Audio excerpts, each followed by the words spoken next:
Hello everyone, welcome back to another video. I am Shoma. Today in this video we will practice some daily used English sentences.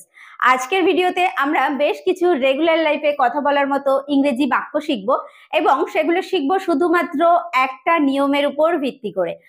Only one rule follow করে আমরা অনেক sentence নিজেরাই তৈরি করতে পারবো। তো without wasting any time let's get started. সেন্টেন্সগুলো একবার দেখে নাও। আমি লেখবার আগে তুমি লিখেছিলে। সূর্য ওঠার পর আমি বিছানা থেকে উঠেছিলাম। ডাক্তার আসার আগে রোগীটি মারা গিয়েছিল। প্রত্যেকটা ক্ষেত্রে দুটো করে ইনসিডেন্ট রয়েছে, অর্থাৎ দুটো করে ঘটনা রয়েছে, তাই না? প্রথম সেন্টেন্সটা দেখো, আমি লেখবার আগে তুমি লিখেছিলে। দুটো কাজ, একটা তুমি লিখেছিলে, একটা আমি লিখেছিলাম, কিন্তু আমার লেখার আগে তুমি লিখেছিলে। দুটোই অনেক আগের ঘটে যাওয়া ঘটনা বা পাস্ট টেন্স যাকে বলা হয়, অতীতকাল, অতীতে ঘটে যাওয়াই দুটো ঘটনা। এবার দুটো ঘটনার মধ্যে একটা ঘটনা আগে ঘটেছিল আর আরেকটা ঘটনা পরে ঘটেছিল। তাহলে দেখো, আমি লেখবার আগে তুমি লিখেছিলে। আগে কোন কাজটা হয়েছিল? তুমি লিখেছিলে। আমি লেখবার আগে তুমি লিখেছিলে, তারপরে আমি লিখেছিলাম, তাই না? তো এই ধরনের সেন্টেন্স আমরা যখন তৈরি করব তখন কি নিয়ম ফলো করব? তো একটা সেন্টেন্স আমরা করে নিই, দেখো, বাংলা থেকে ইংরেজিতে, তারপর আমরা প্রত্যেকটা সেন্টেন্স ওই একই নিয়মেই করতে থাকবো। কি বলছে? তুমি লিখেছিলে, এটা আগে হয়েছিল, তাই না? তাহলে এখানে সাবজেক্ট কি? তুমি, ইউ, তারপরে হবে একটা হ্যাড। এবার লিখেছিলে, রিটেন, এটা হচ্ছে ভার্বের পাস্ট পার্টিসিপল ফর্ম বা third form. You had written, আগে রয়েছে, তাহলে বিফোর। বিফোর মানে আগে, আমি লিখবার আগে, তাহলে বিফোর আই, তারপর হচ্ছে রোট, পাস্ট ফর্ম, ভার্বের পাস্ট ফর্ম। তাহলে you had written before I wrote. তাহলে কি হলো, কি করলাম? দেখো, যে কাজটা আগে ঘটে গেছিল, মানে দুটোর মধ্যে যেটা বেশি আগে ঘটে যাওয়া ঘটনা, যেমন আমি তুমি লিখেছিলে আগে, তাহলে সাবজেক্ট, তারপর হবে একটা হ্যাড, তারপর ভার্বের থার্ড ফর্ম। ওকে, এবার বিফোর বা আফটার যেটা হবে আমাদের সেন্টেন্স দেখে বুঝে নিতে হবে। তারপর যে ঘটনাটা অপেক্ষাকৃত পরে ঘটেছিল, যেমন আমি লিখেছিলাম, তাহলে এখানে সাবজেক্ট, তারপর ভার্বের past form, only past form. একটা হচ্ছে হ্যাড, যেখানে যে সেন্টেন্সটায় অর্থাৎ অধিকতর অতীত, অনেক বেশি আগে ঘটে যাওয়া ঘটনাটায় হ্যাড প্লাস ভার্বের থার্ড ফর্ম, এবং যেটা নর্মাল আরেকটা পাস্ট টেন্স সেটাই সাবজেক্ট, তারপরে হচ্ছে ভার্বের পাস্ট ফর্ম। ঠিক আছে, ক্লিয়ার হলো? এইভাবেই আমরা প্রচুর সেন্টেন্স, দেখো, এই নিয়মের সাহায্যেই আমরা করে ফেলবো। কি রয়েছে দেখো, সূর্য ওঠার পর আমি বিছানা থেকে উঠেছিলাম। তাহলে সূর্য ওঠার পর আমি বিছানা থেকে উঠেছিলাম, আগে কে উঠেছে? তাহলে আগে সূর্য উঠেছিল, তারপরে আমি বিছানা থেকে উঠেছিলাম। তাহলে এইখানে সেন্টেন্স অনুযায়ী আমাদের করতে হবে যে কি, আমি বিছানা থেকে উঠেছিলাম, তাই না? তাহলে কি, সূর্যটা পরে উঠেছি, আগে উঠেছিল, বলছে যে সূর্য ওঠার পর আমি বিছানা থেকে উঠেছিলাম, তাই না? তাহলে আমি বিছানা থেকে উঠেছিলাম, আই রাইজ মানে হচ্ছে ওঠা। তাহলে এইখানে কি হবে? এটা কিন্তু বেশি মানে ঘটে যাওয়া অতীত, বেশি অতীতকাল হচ্ছে সূর্য ওঠাটা, অধিকতর পাস্ট অর্থাৎ বেশি অতীতকাল। দুটোই অতীত, দুটোই পাস্ট টেন্স। যেটা আগে ঘটে গেছে সেটা হচ্ছে সূর্য ওঠা, তারপর আমি বিছানা থেকে উঠেছিলাম, তাহলে এটা নর্মাল পাস্ট টেন্সে হবে। ঠিক আছে, আই রাইজ মানে ওঠা, rose past form, rose from the bed, from the bed বিছানা থেকে উঠেছিলাম, পর আফটার দ্য সান সূর্য, আফটার দ্য সান কি, এবার এটা হচ্ছে অধিকতর অতীত, তাহলে হ্যাড হবে, সান হ্যাড। এইবার এই যে সূর্যটাও ওঠা রয়েছে, তাহলে রাইজ ভার্ব, রাইজের থার্ড ফর্ম অর্থাৎ পাস্ট পার্টিসিপল ফর্ম কি হবে? Risen, sun had risen. বোঝা গেল? তাহলে যে সেন্টেন্সটা বেশি আগে ঘটেছিল সেই সেন্টেন্সটাতে আমরা হ্যাড এবং ভার্বের থার্ড ফর্ম ইউজ করলাম, যে দ্য সান হ্যাড রাইজেন, তাই না? কিন্তু তার আগেই হয়েছে I rose from the bed, আমি তার বিছানা থেকে উঠেছিলাম। সেন্টেন্সটা হলো I rose from the bed after the San had Ryzen. Clear? Next sentence দেখো, ডাক্তার আসার আগে রোগীটি মারা গিয়েছিল। ডাক্তার আসার আগে রোগীটি মারা গিয়েছিল, তাহলে দুটোই অতীতের ঘটে যাওয়া ঘটনা, একটা ডাক্তার এসেছিল আর একটা রোগী মারা গিয়েছিল। কোনটা বেশি আগে ঘটেছিল দেখো, রোগীটি মারা গিয়েছিল, তারপরে কিন্তু ডাক্তার এসেছিল, কারণ বলছে ডাক্তার আসার আগে রোগীটি মারা গিয়েছিল, তাহলে আগে রোগীটি মারা গেছে তারপর ডাক্তার এসছে, তাহলে বেশি আগে ঘটে গেছে, রোগীটি মারা গেছে। তাহলে এই ক্ষেত্রে আমরা হ্যাড এবং ভার্বের থার্ড ফর্ম ইউজ করব। সাবজেক্ট কি আছে এখানে? রোগী, দ্য পেশেন্ট, দ্য পেশেন্ট, তারপর হ্যাড, মারা যাওয়া, এখানে থার্ড ফর্ম হবে died. The patient had died আগে, before the doctor কি আসা ইংরেজি কি? কাম, তাহলে past form came, doctor came. The patient had died before the doctor came, doctor আসার আগে রোগীটি মারা গিয়েছিল। আশা করছি বুঝতে করে অসুবিধা হচ্ছে না। প্রত্যেকটা সেন্টেন্স একই নিয়মের সাহায্যেই আমরা করব। দেখো, রোগী মারা যাওয়ার পর চিকিৎসক এসেছিলেন, একই ধরনের সেন্টেন্স। তাহলে রোগী মারা যাওয়ার পর চিকিৎসক এসেছিলেন, আগে কোনটা ঘটে গেছিল? রোগী মারা গিয়েছিল, তারপরে চিকিৎসক এসেছিলেন। তাহলে চিকিৎসক এসেছিলেন এটা আমরা আগে করব। দ্য ফিজিশিয়ান এসেছিলেন, দ্য ফিজিশিয়ান, দ্য ডক্টরও লিখতে পারি, দ্য ফিজিশিয়ান। কোনটা আগে ঘটে গেছে? রোগী মারা গেছে আগে, তাহলে এটা নর্মাল পাস্ট টেন্সে হবে দ্য ফিজিশিয়ান কেম। চিকিৎসক এসেছিলেন, পর, আফটার, আফটার দ্য পেশেন্ট, মারা যাওয়া, পেশেন্ট হ্যাড ডাইড। ওকে, সেন্টেন্সটা জাস্ট একটু ঘুরিয়ে রয়েছে। দেখো, আগের সেন্টেন্সটা আর এই সেন্টেন্সটা, ডাক্তার আসার আগে রোগী মারা গিয়েছিল আর রোগী মারা যাওয়ার পর ডাক্তার এসেছিলেন বা চিকিৎসক এসেছিলেন। সেন্টেন্সের মিনিং কিন্তু একই, কিন্তু একটু ঘুরিয়ে দেওয়া রয়েছে।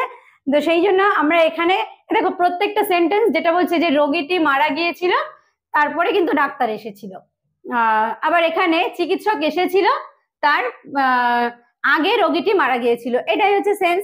তাহলে এইভাবেই আমরা সেন্টেন্স গুলো করতে থাকবো। ওকে, এবার দেখো, পরীক্ষা শুরু হওয়ার আগেই ছাত্ররা স্কুলে ঢুকেছিল, তাই না? তাহলে ছাত্ররা কখন স্কুলে ঢুকেছিল? পরীক্ষা শুরু হওয়ার আগে। তাহলে কোনটা আগে হয়েছিল? ছাত্ররা ঢুকেছিল, পরীক্ষাটা পরে শুরু হয়েছিল, তাই না? তাহলে ছাত্ররা স্কুলে ঢুকেছিল, ছাত্ররা ইংলিশ কি? স্টুডেন্টস। তাহলে দ্য স্টুডেন্টস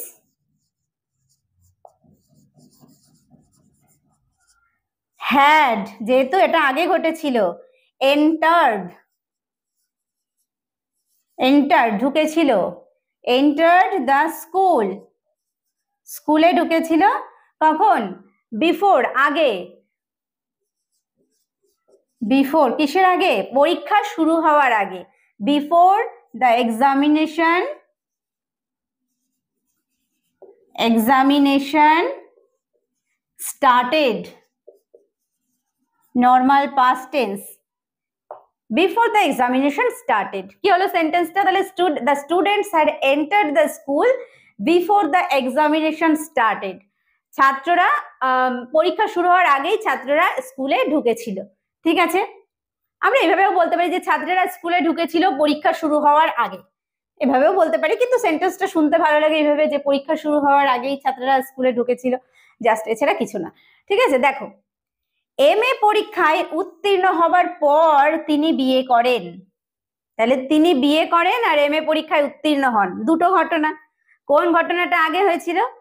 এমএ পরীক্ষায় উত্তীর্ণ হবার পর তিনি বিয়ে করেন, তাহলে বিয়েটা কি? পরে করেন, তাই না?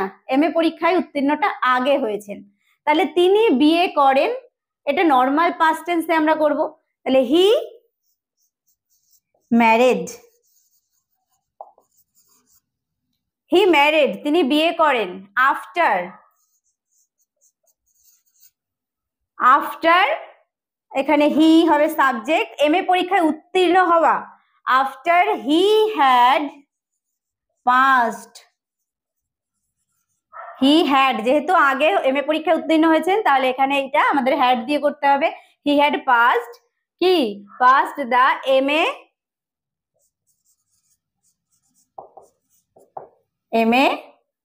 examination.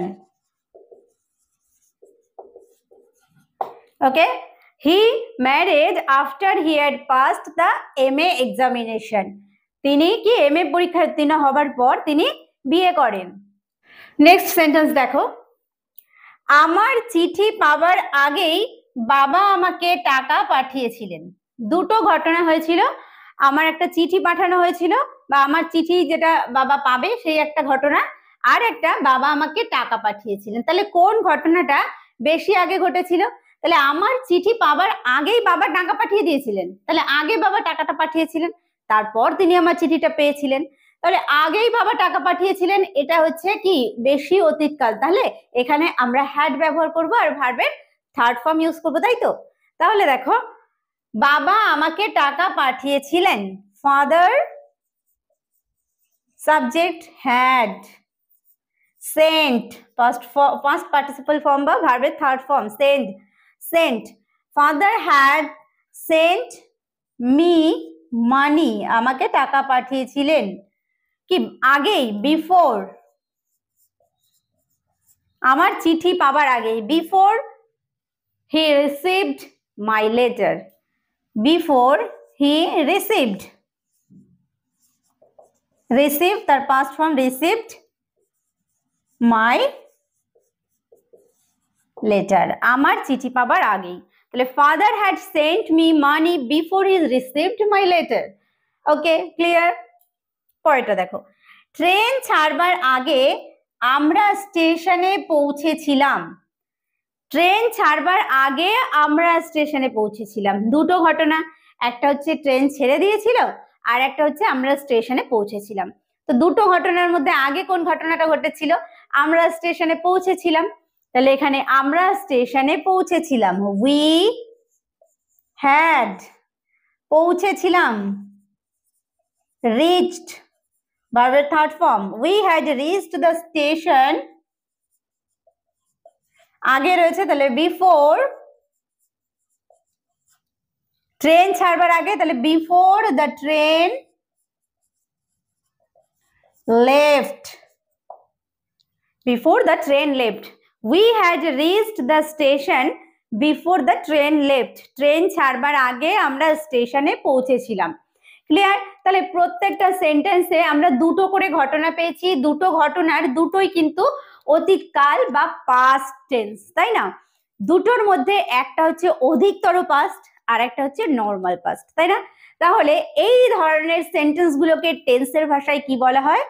Past perfect tense. Clear? কোনটাকে বলা হয়? যেটা হচ্ছে অনেক আগে ঘটে গেছে, যেটা আমরা হ্যাড যুক্ত করে সেন্টেন্স করলাম, এটাকেই বলা হয় পাস্ট পারফেক্ট টেন্স। যারা টেন্স সম্পর্কে যাদের আইডিয়া আছে তাদের আশা করছি কোনো রকমেরই অসুবিধা হবে না। আর যারা তোমরা টেন্স জানোই না, মাথা থেকে বার করেই দাও যে আমি টেন্স জানি না, আমি পারবো না, সেরকম ব্যাপার নয়। শুধু সেন্টেন্স গুলো মনে রাখবে, স্ট্রাকচারটা মনে রাখবে, যে যখন দুটো অতীতকালের ঘটনা হচ্ছে, একটা যেটা বেশি অতীতে ঘটে গেছে সেটার সঙ্গে সাবজেক্ট, তারপর হ্যাড ভার্বের থার্ড ফর্ম ইউজ করব, আর যে আরেকটা অতীতকাল ঘটনা রয়েছে অতীতকালের, সেটা হচ্ছে নর্মাল অতীতকাল বা নর্মাল পাস্ট টেন্সে আমরা এই সেন্টেন্সটা করব, যে ভার্বের যে পাস্ট ফর্ম সেটা বসিয়ে। ঠিক আছে? এইটুকু জানলেই এই সেন্টেন্সগুলো আমরা প্রত্যেকেই তৈরি করতে পারবো। ওকে, তো আজকে আরেকটা সেন্টেন্স রয়েছে তোমাদের প্রত্যেকের জন্য। তো এই সেন্টেন্সটা দেখো, বৃষ্টি নামার আগে আমি বাড়ি পৌঁছে গিয়েছিলাম। এখানেও দুটো ঘটনা রয়েছে, দুটোই অতীতে ঘটে যাওয়া বা আগে ঘটে যাওয়া ঘটনা। তার মধ্যে একটা হচ্ছে বেশি আগে ঘটে যাওয়া ঘটনা এবং তারপরে আরেকটা ঘটনা ঘটেছিল। তো আমরা যে নিয়মে আজকের সেন্টেন্স গুলো প্র্যাকটিস করলাম, ঠিক সেই নিয়মেই এই সেন্টেন্সটাও তৈরি করতে হবে। তো তোমরা যারা ভিডিওটা শেষ পর্যন্ত দেখলে, আশা করব প্রত্যেকেই একটা করে কমেন্ট করবে যে এই সেন্টেন্সটার ইংলিশে আমরা কিভাবে বলবো। তো আশা করছি আজকের ভিডিওটি তোমাদের কাছে হেল্পফুল হয়েছে। ভালো লাগলে একটা লাইক এবং কমেন্ট করতে অবশ্যই ভুলবে না, বন্ধুদের মাঝে অবশ্যই শেয়ার করে দিও। ভিডিওটি শেষ পর্যন্ত দেখার জন্য প্রত্যেককে থ্যাংক ইউ, দেখা হবে নেক্সট ভিডিওতে।